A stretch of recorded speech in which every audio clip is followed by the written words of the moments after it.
हाँ जी। तो कैसे हैं आप सब लोग। मैं हूँ एकदम बढ़िया। आज आपके सामने 8 वीक्स कंप्लीट होने के बाद अब मैं वो नेक्स्ट एक्सरसाइज का पैटर्न ले आया हूँ जिसको फेज 3 का नाम दे रहा हूँ। मतलब मैं नहीं दे रहा, वैसे यूजुअली लोग भी बताते हैं कि थर्ड फेज ये इसका यही है जिसमें वेट बेरिंग मतलब कि मशीनरी एक्सरसाइजेस स्टार्ट हो चुकी हैं। तो ये वो फेज अब मेरा स्टार्ट हो चुका है। तो वीडियो स्टार्ट करने से पहले मैं आप सबको बता दूं, 25 अगस्त 2025 को मेरा एसीएल और मीडियल मेनिस्कस की सर्जरी हुई थी sports injury centre Safdarjung hospital Delhi. और मेरे डॉक्टर का नाम था मुकुल मोहिंद्रा। ये इन्फॉर्मेशन मुझे इसलिए देनी पड़ रही है क्योंकि ऑलमोस्ट हर वीडियो में 2 से 3 कमेंट यही आ रहे थे कि आपका स्पोर्ट्स कौन सी सर्जरी आपकी हुई है और डॉक्टर का नाम क्या है। तो ये मैंने सोचा कि सबसे पहले मैं वीडियो में यही चीज बताऊं ताकि आप सबको ये वाली बात पता लग जाए। और अब स्टार्ट करते हैं वो एक्सरसाइजेस जो 8 वीक्स कंप्लीट होने के बाद अब मेरा नेक्स्ट फेज जो थर्ड फेज मैंने आपको जैसे ही बताया कि वो स्टार्ट हो चुका है। तो उसमें जो एक्सरसाइजेस मुझे बताई हैं वो मैं आपके साथ अब शेयर करने वाला हूं। तो जिसमें सबसे पहले जो मैं आज ही गया हूं और आज ही मैंने अपना फर्स्ट सेशन लिया है जिसमें सबसे पहले मुझे बताया गया that you have to start with the 10 minute of cycling. तो cycling, no resistance, nothing, just cycling. Hip level तक की आपकी सीट का हिप बोन जो होती है वहां तक आपकी सीट होनी चाहिए और उसके बाद आपका 10 मिनट ऑफ साइकिलिंग है। एग्जैक्ट ठीक 10 मिनट्स करने के बाद मैं जैसे ही डॉक्टर फिजियो के पास गया तो सबसे पहले उन्होंने जो मेरे को बताया वो था लेग एक्सटेंशन की मशीन, जो कि आप वीडियो में देख सकते हैं। लेग एक्सटेंशन की मशीन, ये वो लेग एक्सटेंशन की मशीन है। इसके बाद सेकंड एक्सरसाइज जो थी वो थी लेग कर्ल की मशीन फॉर द हैमस्ट्रिंग। और ये वो वीडियो है लेग कर्ल की हैमस्ट्रिंग के लिए। और थर्ड एक्सरसाइज थी लेग प्रेस की। आई थिंक ये सबके यूजुअली जिम में होगी। तो लेग प्रेस की मशीन ये थी। आई थिंक ज्यादातर वो में 90 डिग्री या फिर 75 डिग्री के आसपास वाली होती है, वो थी। और ये हो गई वो 3 एक्सरसाइजेस विद द मशीन। और इसके बाद जो था वो था बॉडी वेट वाली एक्सरसाइजेस जिसमें फर्स्ट एक्सरसाइज मेरी है वो है मेरे 10 रेपिटेशन स्क्वाट्स 90 डिग्री का hold and then up. It's like this is a squat 90 degree पे हैमस्ट्रिंग आने के बाद hold and then up. 10 repetition और 3 सेट्स, यही ऑलमोस्ट सारी एक्सरसाइजेज में बोला गया है। इसके बाद जो बॉडी वेट में नेक्स्ट एक्सरसाइज है वो है मेरी एक किसी भी स्ट्रेट लाइन पर मेरे को सामने देखते हुए बिल्कुल अपने टो के साथ हील को मैच करते हुए मेरे को धीरे धीरे स्टेप आगे की तरफ बढ़ाना है। और ऐसे ही मुझे चलते जाना है जितना आगे तक मैं जा सकता हूँ, उतने आगे तक जितनी आपकी स्पेस होगी वहां तक जाके फिर वापस मान लेना कि 100-150 मीटर तक मतलब कि चलना। और इस तरीके से आप कर सकते हो। और उसके बाद जो नेक्स्ट एक्सरसाइज है वो है मेरी मेरे टोस के ऊपर मुझे बिल्कुल ऊपर तक आके और धीरे धीरे इनके ऊपर वॉक करना है जिसमें मेरी पूरी नीज लॉक होगी और मेरी बॉडी एकदम स्ट्रेट होनी चाहिए। I have to look forward और उसके बाद मुझे आगे की तरफ वॉक करना है। सिर्फ आपको दिखाने के लिए मैं इस तरीके से कर रहा हूँ, पीछे की तरफ नहीं जाना। अभी तक सिर्फ आगे के लिए ही बोला है तो मैं आगे की तरफ ही जाऊंगा। और उसके बाद है हील पर इस तरीके से वॉक करना। I have to walk on my heels. और सेम वे इसमें भी एंड देन ये हो गया मेरा बॉडी वेट। और इसमें में थी लंजेस। लंजेस में इस चीज का जरूर ध्यान देना, मेरे को बताया गया है, शायद से आपको बताया गया हो ना बताया गया हो, I don't know. Surgical leg, जो आपका सर्जिकल लेग होगा वो आगे होगा और जो नॉन सर्जिकल लेग होगा वो होगा पीछे। From here you have to go down till maximum and then up, go down till maximum and then up. इसके भी सेम 10 रेपिटेशन है। उन्होंने मुझे इंडिविजुअली बोला कि जरूरी नहीं है कि सिर्फ सर्जिकल लेग को ही ट्रेन करना है क्योंकि इट इज वेरी इंपॉर्टेंट कि दोनों में मसल बैलेंस ना हो, इसीलिए दोनों लेग्स को ट्रेन करो। तो वो मैंने करा और ये करके मैं घर आ गया।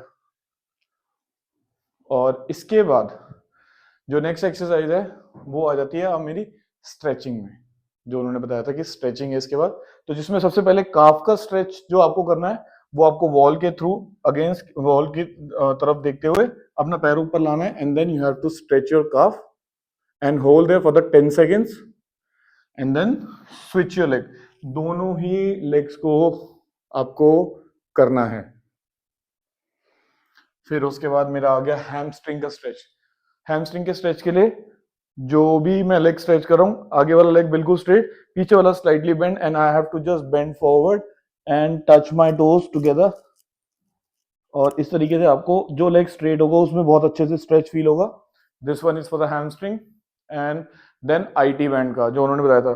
तो आपको जो पैर आपका आगे की तरफ से आएगा उसको नहीं, जो लेग आपका पीछे की तरफ से है, आपको उसके टो को बिल्कुल कोशिश करनी है, आपके दोनों पैर सीधे रहेंगे and you have to touch your toe and then up. Then same way आपको स्विच करना है और आपको दूसरी तरफ से नीचे जाना है और इसको टच करना है। ये हो गया आपका आईटी बैंड का स्ट्रेच।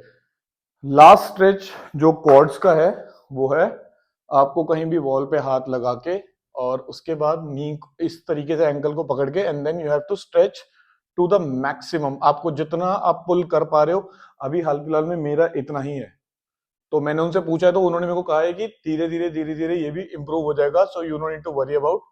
तो मेरे को थोड़ा बहुत इसमें बैक ऑफ द नी पे थोड़ा सा फील हो रहा है, बट मैंने उनसे पूछा तो उन्होंने मुझे बोला इतना ज्यादा पेन वेन मतलब कि इतना ज्यादा कुछ नहीं होगा, इट्स जस्ट दैट कि थोड़ा थोड़ा धीरे धीरे अभी आपने स्टार्ट करा है तो वो धीरे धीरे एडजस्टमेंट सारी हो जाएगी और ये भी पेन सेटल डाउन हो जाएगा, तो no need to worry about anything, तो ये भी ठीक हो जाएगा। अब हो गई सारी एक्सरसाइज।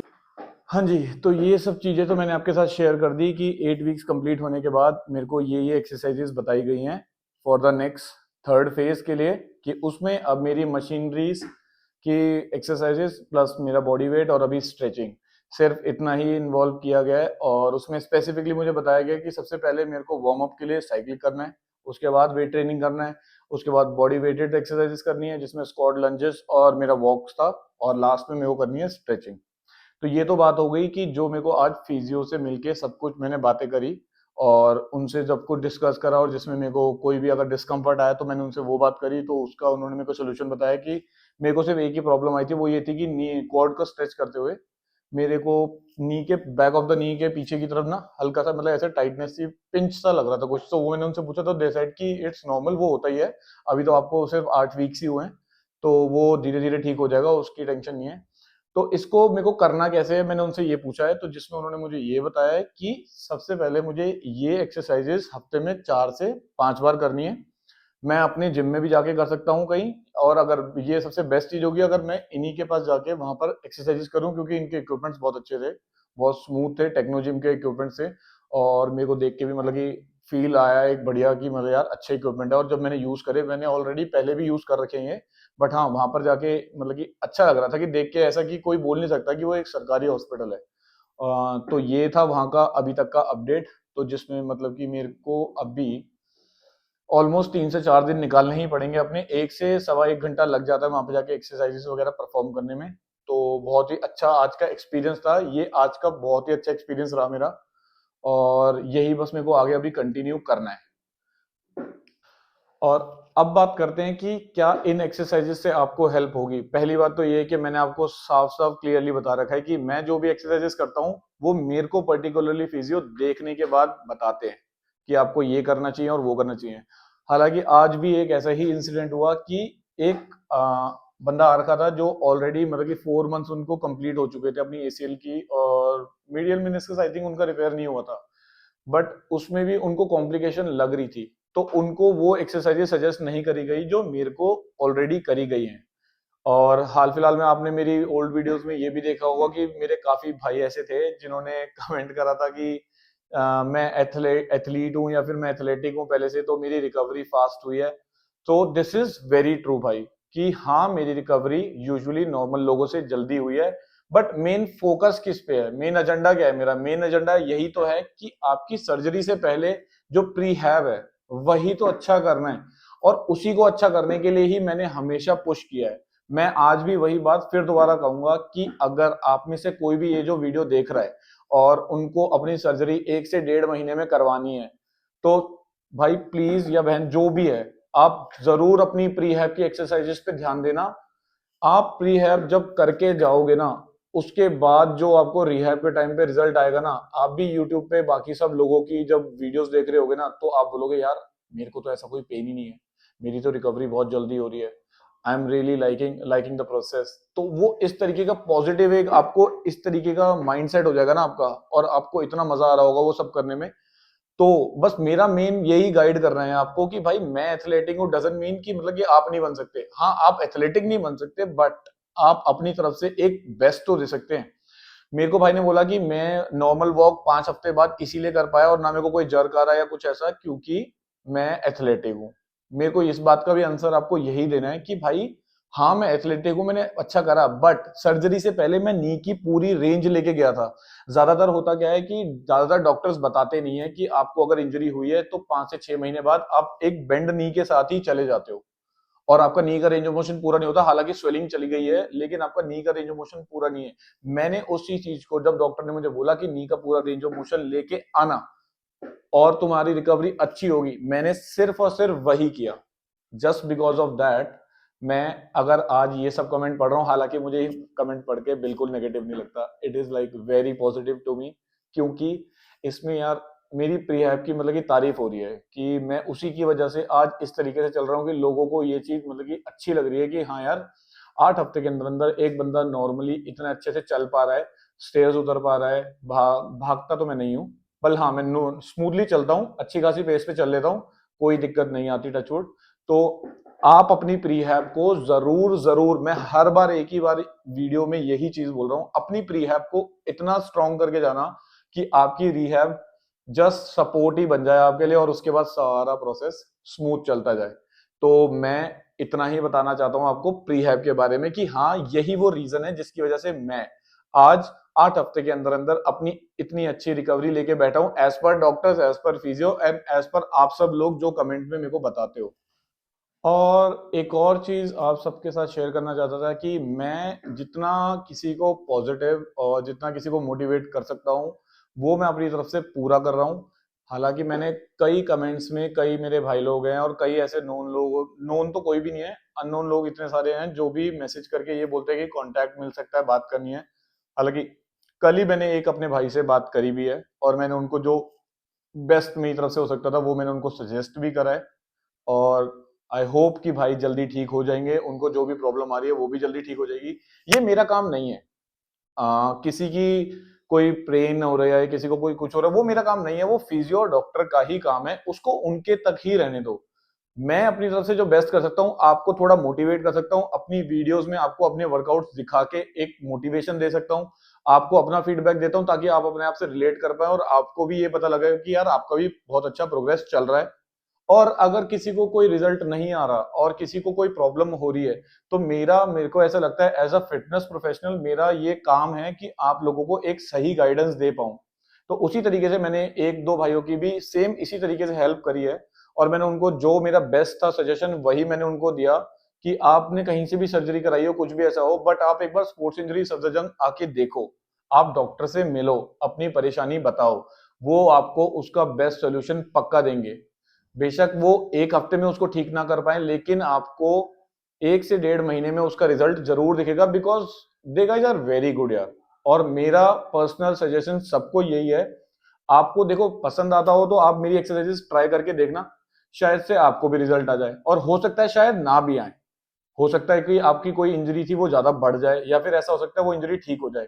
बट मैंने कभी वीडियो में ये नहीं बोला कि आप मेरी बताई हुई एक्सरसाइजेस करो। मेरा मेन पर्पस इस यूट्यूब चैनल पे दिखाने का अभी जो है वो यही है कि मैं कैसे इससे रिकवर कर रहा हूं और अगर आपको भी कोई ऐसी परेशानी हो रही है तो शायद मेरी कोई चीजें, बताई हुई चीजें आपको मोटिवेशन दे और आपको भी इंजरी से बेटर कर पाए, तो वो रिहैब में आपको भी हेल्प हो जाए। और मैं उन सबको ही बोलना चाहूंगा जो भी इंजरी के लिए जा रहे हैं, अपनी इंजरी से मतलब कि सर्जरी कराने के लिए जा रहे हैं, सबसे बेस्ट वे यही है अपना प्रीहैब इतना अच्छा कर लो, इतना अच्छा कर लो कि भाई सच बता रहा हूँ, आप रिहैब के टाइम पे जब लोगों से कंपेयर करोगे ना और लोगों से कि यार भाई तेरा भी तो मेरे साथ ही हुआ था सर्जरी, अबे मैं तो भाई नॉर्मली चल पा रहा हूँ, सीढ़ियां उतरता हूँ, मेरा बेसिक लाइफ में जल्दी से वापसी हो गई है, तो आपको पता लगेगा कि मैं क्यों इतना प्रीहैब के लिए आपको बोल रहा हूँ। हालांकि आपको सर्जरी से पहले प्रीहैब काफी लाइट लगेगा, सर बोल देंगे या मैम बोल देंगे कोई भी आपको कि आपको ये करना है, ये करना है, लेग एक्सटेंशन, लेग कर्ल है सारा वही, बट आप करना जरूर। बस इतना सा मैं कहना चाहता हूँ कि सर्जरी से पहले 1 से 1.5 महीना अपनी प्रीहैब में जरूर लगा के जाना, उसके बाद के रिजल्ट आपको अमेज करेंगे और अगर अमेज नहीं करे तो मेरा नाम बदल देना और बताओ। और रही बात आपको प्रीहैब करने के बाद रिजल्ट नहीं आएंगे, तो मैं 110% श्योर हूं आपको पक्का रिजल्ट आएंगे, ये मैं नहीं कह रहा, ये डॉक्टर्स जो इतने बड़े बड़े डॉक्टर्स है ना उन सबका कहना है ये। कि भाई प्रीहैब कितना जरूरी है एक सर्जरी से वापस रिहैब करते हुए जल्दी से अपने रूटीन में वापस आने के लिए। तो आप लोग भी सब वही फॉलो करो जो मेरे को अगर डॉक्टर ने बताया, तो मैंने पूरा करा और आपके सामने बैठा हूं। जिस तरीके से आप मतलब कि किसी ने कमेंट करा कि भाई तेरे ये है, एथलेटिक है, तू वो है, भाई हूं, लेकिन भाई मैंने डॉक्टर की भी तो सुनी है, तो आप लोग भी जरूर सुनो। रिजल्ट पक्का है ये, 110% मैं श्योर हूं। और रही बात अगर उसके बाद आपको रिजल्ट आ गए, तो इतना छोटा सा काम कर देना, मेरा चैनल सब्सक्राइब जरूर कर देना और आके कमेंट में एक बार बता देना भाई आपके बोलने पे प्रीहैब करके गया था और आज 1 से 2 महीने इस तरीके से होने वाले हैं और आज मैं बहुत अच्छा रिकवरी फील कर रहा हूँ। भाई वो कमेंट पढ़ के शायद से मेरा दिन बन जाएगा, क्योंकि मेरा मेन एजेंडा यही है कि प्रीहैब क्यों जरूरी है। प्रीहैब इसीलिए जरूरी है ताकि आपकी रिहैब इतनी अच्छी हो जाए, उसके बाद आपको कोई यूट्यूब की वीडियोस, कोई इंटरनेट पे या फिर कोई सोशल मीडिया या फिर इंस्टाग्राम पे कहीं रील्स देख के उनको फॉलो करना ना पड़े। और हाँ, जाते जाते एक बात जरूर बताऊंगा, भाई किसी पे भी ट्रस्ट करना, वो आपका डॉक्टर हो या फिजियो हो, but remember one thing, Google, YouTube, Instagram, इनको ब्लाइंडली ट्रस्ट मत करना। हजारों एक्सरसाइजेस दिखेंगी बट किसी ने भी आपकी कंडीशन नहीं देखी होगी कि आपकी क्या कंडीशन है। उस कंडीशन को सिर्फ दो ही बंदे जानते हैं, वो आपका ऑर्थो होगा और दूसरा आपका फिजियो। प्लीज आप उनकी सुनना, कान बेशक खुले रखना, आंखें बंद कर लेना अपनी, लेकिन सुनना सिर्फ उनको ही। उनसे बेटर आपको कोई नहीं जानता। बाद में अगर आपको ऐसा लगे कि भाई मेरे को ऑनलाइन ट्रेनिंग लेनी चाहिए, मेरे को कोई यूट्यूब गूगल से देख के कर लेना चाहिए, आप कर लेना गाइस, मैं मना नहीं करता, लेकिन मेरा पर्सनल सजेशन नहीं है। अगर आपको अच्छी रिकवरी चाहिए तो trust your doctor, trust your physio. Result के बाद आप पक्का ये बात, शायद से आज मैं ये वीडियो बना रहा हूँ, कल आप भी कोई वीडियो बना रहे होगे और उसमें पक्का ये बात बोल रहे होगे कि भाई प्रीहैब करके जाओ, उसके बाद रिहैब बहुत अच्छी होगी, और trust your doctor, trust your physio. मेरा मेन एजेंडा यही है और मैं यही हर वीडियो में बोलता भी रहूंगा आगे तक, जब तक मैं चलाता रहूंगा, कि आपको आपके डॉक्टर से और फिजियो से बेटर कोई नहीं जानता। और अपने प्रीहैब को जो भी भाई देख रहा होगा वीडियो, सर्जरी कराने से पहले 1 से 1.5 महीने पहले भाई प्लीज प्रीहैब अच्छे से करके जाना, रिजल्ट आपको अमेज कर देंगे, मजा आ जाएगा पूरा। तो आज की वीडियो आई थिंक काफी लंबी हो गई है, इस वीडियो को यही समाप्त करते हैं। अच्छा लगा हो, अगर मेरी किसी बात से आपको मोटिवेशन आ रही होगी, तो प्लीज लाइक शेयर कमेंट जो आपको करना अच्छा लगा है आप जरूर करना, और चैनल को सब्सक्राइब कर लेना। So thank you so much, मिलते हैं अगली वीडियो में।